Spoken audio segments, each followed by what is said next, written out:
Om. 10 Commandments, Principles of Arya Samaj, Part 10, The Scripture of Truth, Section 3. The Egyptian Wonder. Pictorial drawings seen within the tomb of an Egyptian pharaoh at a depth inaccessible to lunar light have compelled scientists to recognize that ancient Egyptians possibly knew the use of electricity, as any other light known today should have produced smoke and soot, of which there is no vestige on the walls of the tomb. Minoan civilization. Glimpses of ancient corporate social life led in a manner no less civilized and artistically tasteful than today are obtained by a study, among other things, of the facts recorded by archaeologists who have been at work in Crete, the ancient seat of Minoan civilization.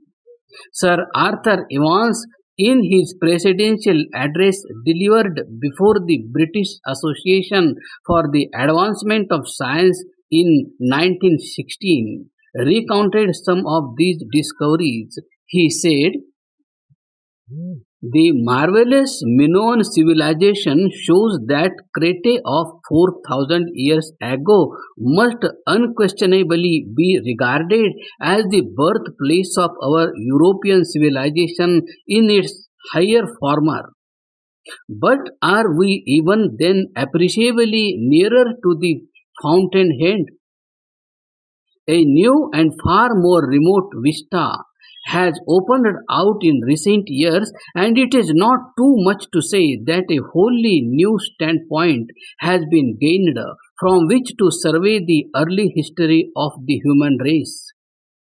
The investigations of a brilliant band of prehistoric archaeologists, with the aid of representatives of the sister sciences of geology and paleontology, have brought together such a mass of striking materials as to place the evolution of human art and appliances in the last quaternary period on a far higher level than had even been suspected of previously.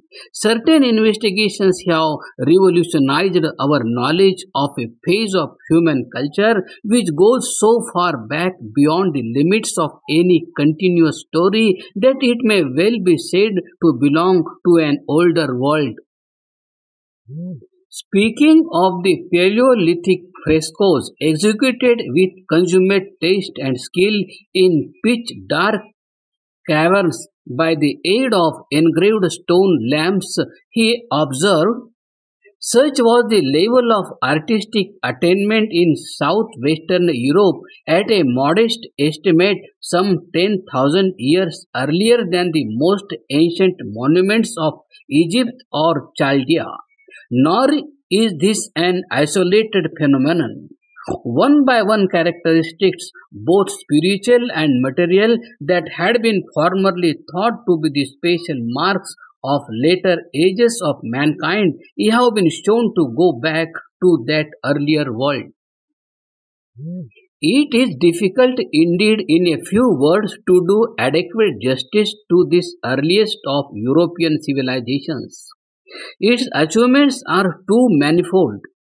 The many storied palaces of the Minoan priest kings in their great days by their ingenious planning, their successful combination of the useful with the beautiful and stately, and last but not least by their scientific sanitary arrangements, far outdid the similar works on however vaster scale of Egyptian or Babylonian builders.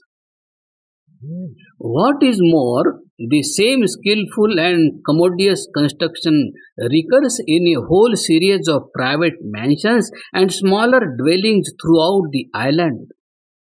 The modernness of much of the life here revealed to us is astonishing.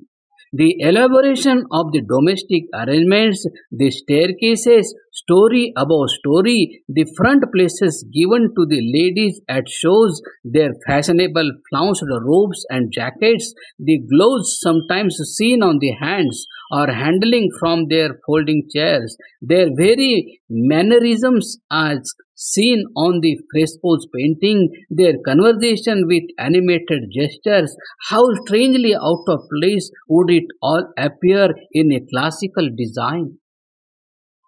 Sindh marvels. The latest excavations at Harappa in the Punjab and Mohenjo-daro in Sindh point also to the same conclusion, writes Sir John Marshall, Director General of Archaeology in India. The drainage system in particular is extraordinarily well developed. Every street and alley, way and passage seems to have had its own covered conduits of finely chiseled brick, laid with a precision which could hardly be improved on. What is particularly striking and not a little anomalous about these finds is the great disparity in the quality of their technique.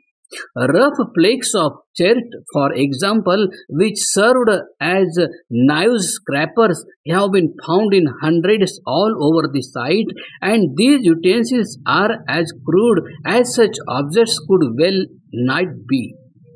But mingled with them and contrasting strangely with their primitive appearances are finely made objects of gold and blue faience and exquisitely engraved seals, such as could have been turned out by people possessed of marked artistic ability as well as great technical skill, while the construction of the buildings themselves is far superior to anything of its kind in later India.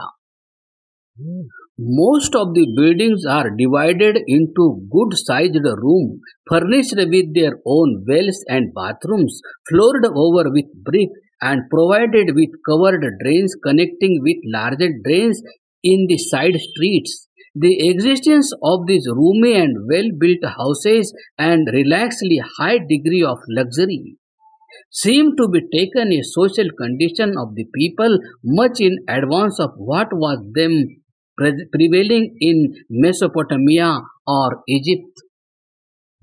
The gold ornaments are so well furnished and so highly polished that they might have come out of a Bond Street jewelers of today than from a prehistoric house of 5,000 years ago. Continued.